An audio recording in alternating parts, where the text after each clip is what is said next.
안녕하세요. 레위기 14장입니다. 여호와께서 모세에게 말씀하여 이르시되 나병 환자가 정결하게 되는 날의 규례는 이러하니 곧 그 사람을 제사장에게로 데려갈 것이요 제사장은 진영에서 나가 진찰할지니 그 환자에게 있던 나병 환부가 나았으면 제사장은 그 정결함을 받은 자를 위하여 명령하여 살아있는 정결한 새 두 마리와 백향목과 홍색 실과 우슬초를 가져오게 하고. 자, 여러분 여기서 우리가 집중해야 될 것은요. 제사장에게 나병 환자가 직접 나오는 것이 아니라 사람들이 데려가야 된다고 표현하는 거예요. 그렇다라는 거는 그들 사이의 관계가 여전하다라는 걸 집중해 주셔야지 됩니다. 우리는 죄인을 포기하면 안 돼요. 나병 환자, 부정한 사람들을 포기하거나 버리면 안 돼요. 이해하실 수 있겠죠? 나병 환자는 진영에 들어오고 싶어 하는 환자예요. 그걸 꼭 기억하셔야 돼요. 떠나버리는 게 아니라 진영 밖에서 언제 내가 다시 저 하나님 백성, 하나님의 거룩한 진영 안으로 들어갈 수 있는가를 학수고대하는 사람이고 또 그 안에 있는 사람들은 나병 환자를 버린 사람들이 아니라 그가 나았을 때 기꺼이 그를 제사장에게로 이끌 마음이 있는 사람들이다라는 걸 기억해 주셔야지 됩니다. 그리고요, 제사장은요, 이제 이 진찰을 위해서 제사장은 진영에서 나가서 진찰합니다. 마치 예수님께서 이 땅에 오신 것처럼. 그리고 나서는 제사장이 명령을 하는데요. 뭘 가져오라 하냐면 정결한 새 두 마리, 그리고 백향목, 홍색실, 우슬초를 가져오라고 명령을 해요.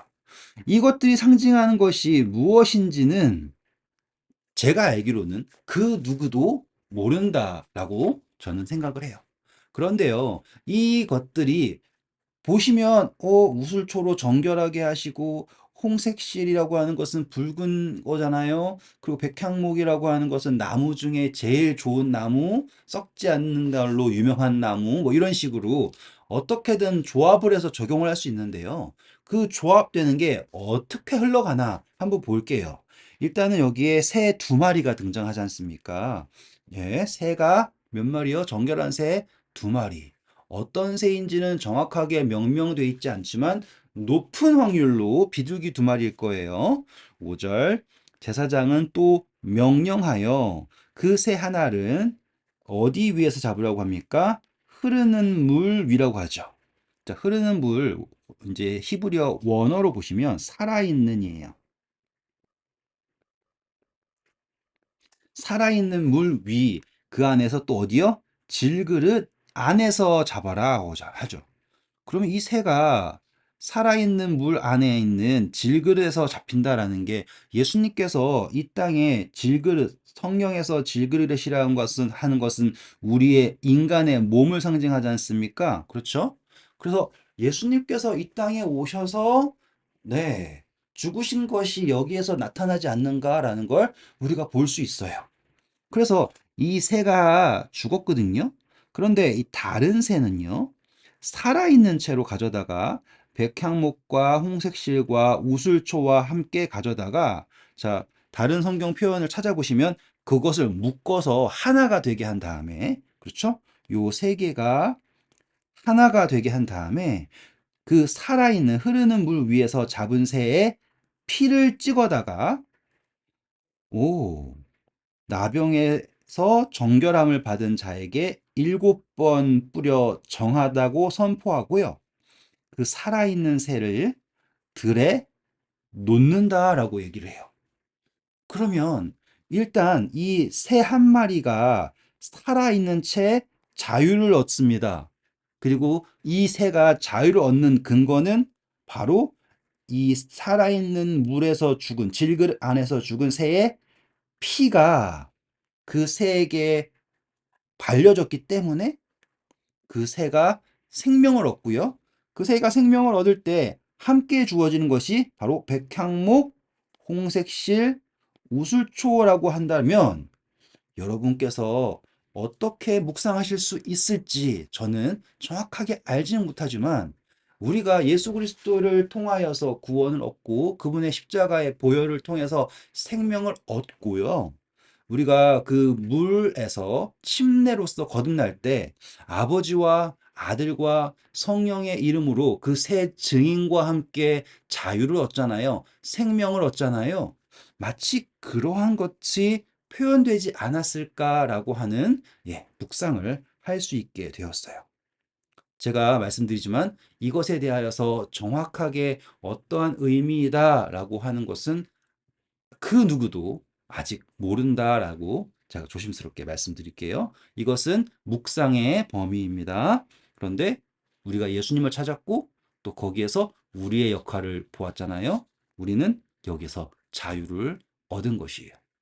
흥미롭죠? 또 여기서 또 한 가지 묵상에 또 뭐라고 할까요?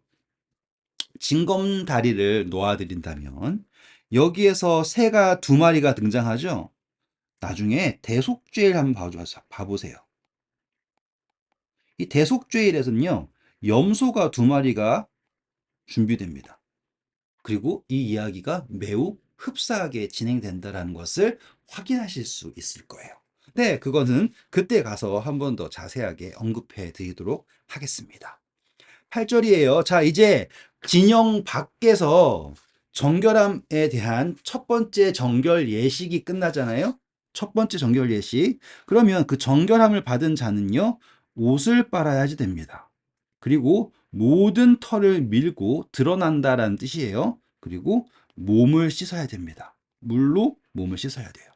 그렇게 되면 정해져 가지고요. 그 후에 그가 할 수 있는 것은 무엇이냐?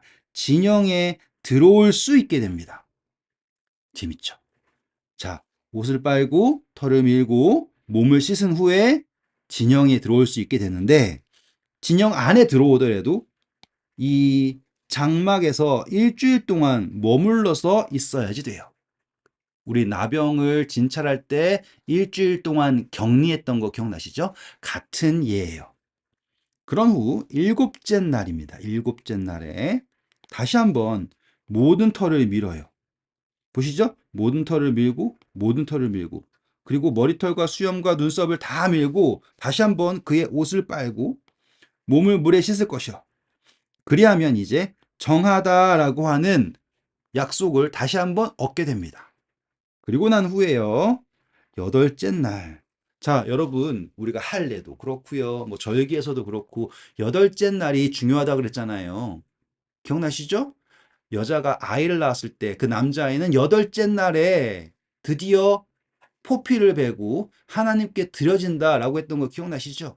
같은 거예요. 지금 이 나병 환자가 다시 한번 정하게 되는 건요. 마치 새로 태어나는 것과 같은 의미구나라는 거를 확인하실 수 있을 거예요.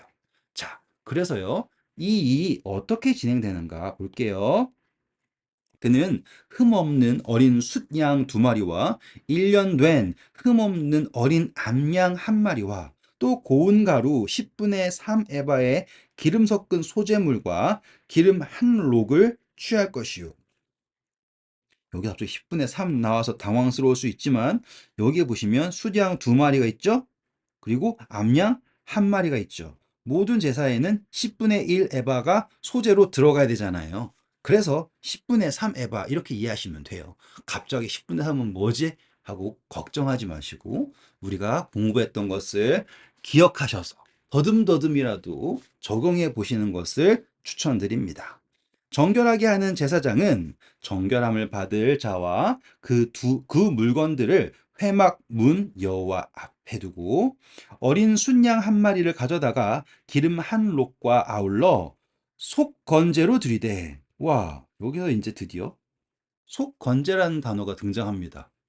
속죄제가 아니에요. 속건제. 속건제는 뭐였어요? 죄가 드러났다라고 했던 거 기억나시죠? 죄의 본질이 아니라 죄가 드러난 문제.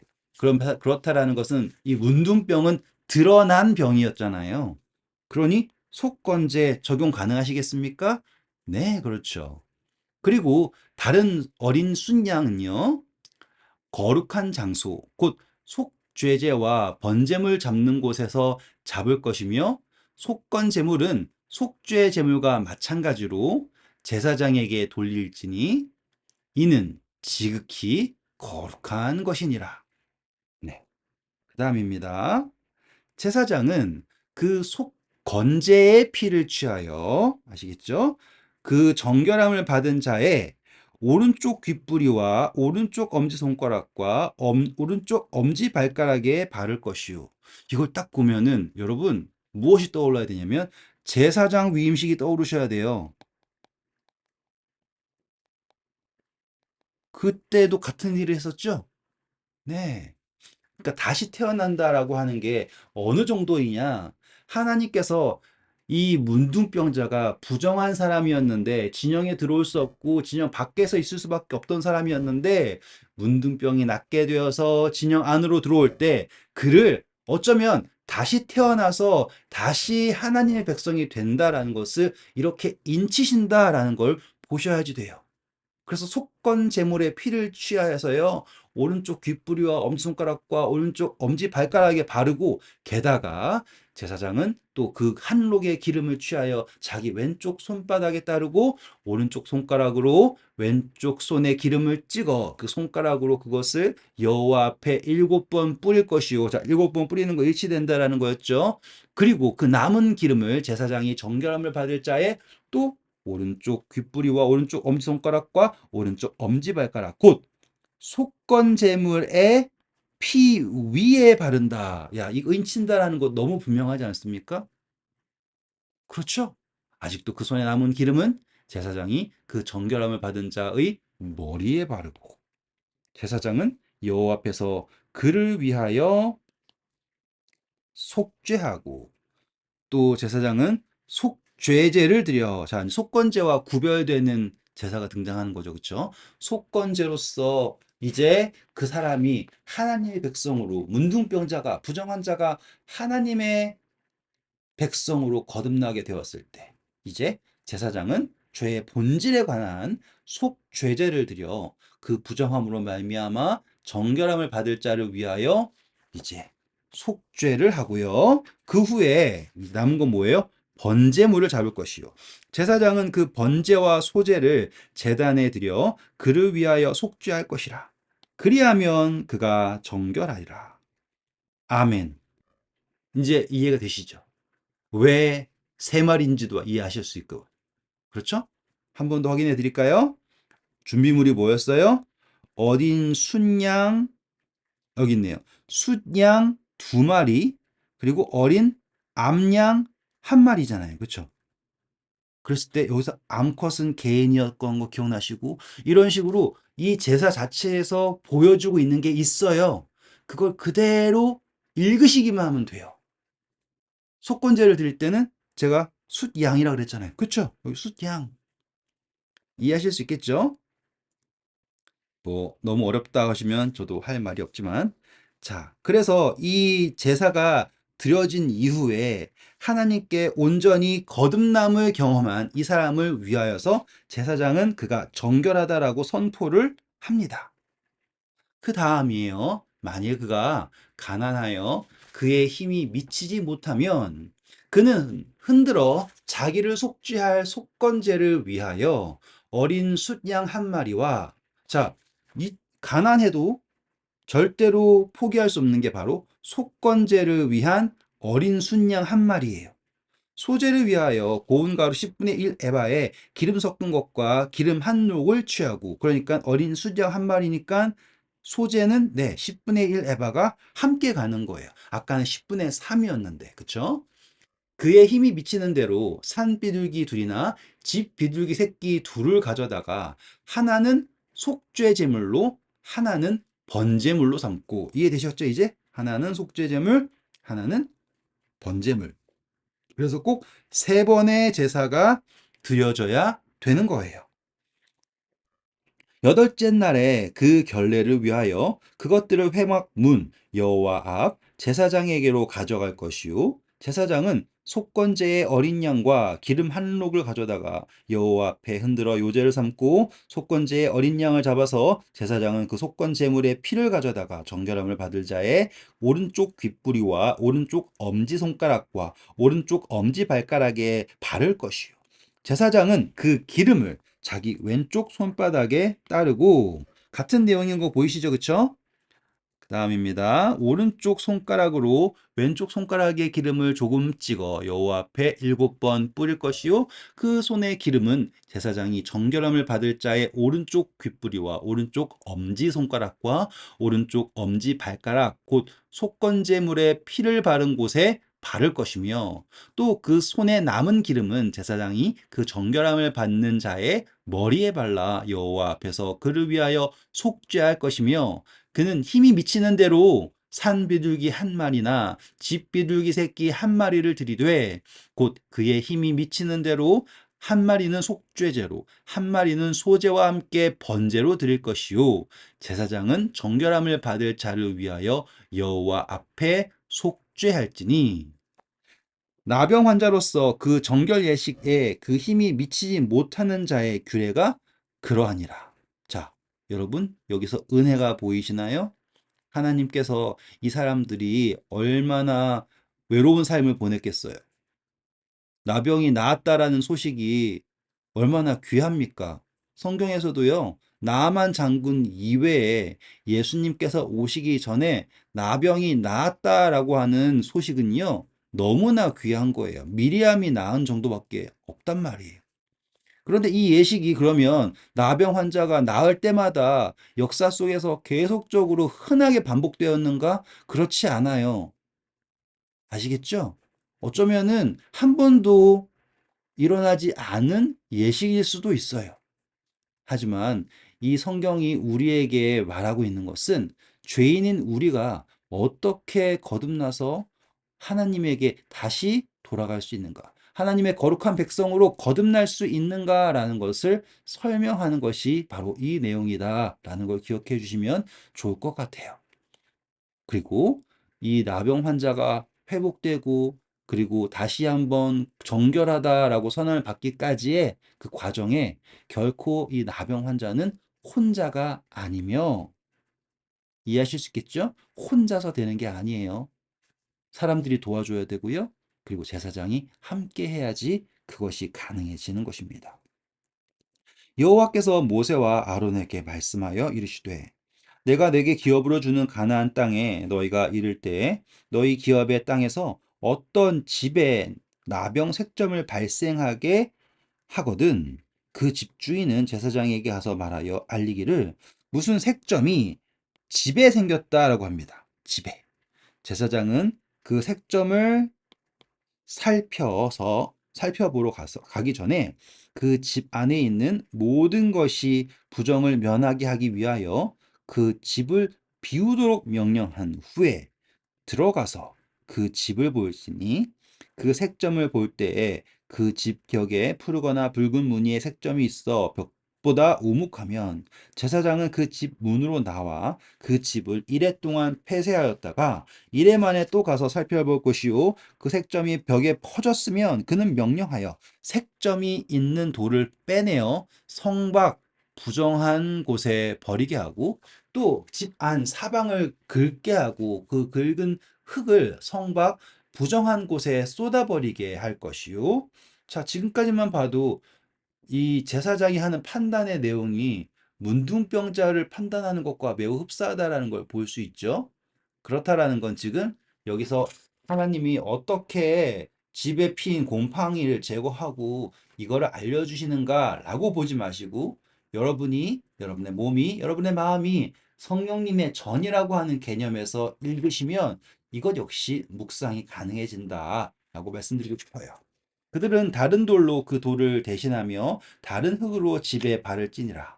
돌을 빼내며 집을 긁고 고쳐 바른 후에 색점이 집에 재발하면 제사장은 또 가서 살펴볼 것이요, 그 색점이 만일 집에 퍼졌으면 악성나병인즉 이는 부정하니 그는 그 집을 헐고 돌과 그 제목과 그 집의 모든 흙을 성밖 부정한 곳으로 내어갈 것이며, 그 집을 폐쇄한 날 동안에 들어가는 자는 저녁까지 부정할 것이요, 그 집에서 자는 자는 그의 옷을 빨 것이요, 그 집에서 먹는 자도 그의 옷을 빨 것이니라. 옷을 빤다, 옷을 빤다. 기억하셔야지 돼요. 그 집을 고쳐 바른 후에 제사장이 들어가 살펴보아서 색점이 집에 퍼지지 아니하였으면 이는 색점이 나은 것이니 제사장은 그 집을 정하다 하고 그는 그 집을 정결하게 하기 위하여서 자 보세요. 똑같은 게 등장합니다. 새 두 마리와 백항목과 홍색실과 우슬초를 가져다가 자 그러니 이 집과 그리고 문둥병자 그 자체를 동일시하고 있다라는 걸 여기서 확인할 수 있는 거예요. 그 새 하나를 흐르는 물 위 살아있는 물이었죠. 질그릇 안에서 잡고 백향목과 우슬초와 홍색실과 살아있는 새를 가져다가 잡은 새의 피와 흐르는 물에 찍어 그 집에 7번 뿌릴 것이요 그는 새의 피와 흐르는 물과 살아있는 새와 백향목과 우슬초와 홍색실로 집을 정결하게 하고 그 살아있는 새는 성 밖 들에 놓아주고 그 집을 위하여 속죄할 것이라. 여러분, 집을 위하여 속죄할 필요가 있나요? 없겠죠. 하지만 이것이 의미하는 바가 있기에 그러면 정결하리라 라고 하나님께서 우리에게 말씀하고 계시는 거예요. 여러분, 어떻게 묵상하시느냐 그것을 꼭 염두하시면 좋겠습니다. 이는 각종 나병 환부에 대한 규례니 곧 옴과 의복과 가옥의 나병과 돋는 것과 뾰루지와 색점이 어느 때는 부정하고 어느 때는 정함을 가르치는 것이니 나병의 규례가 이러하니라. 아멘. 네, 오늘도 수고하셨고요. 좋은 하루 되세요. 감사합니다.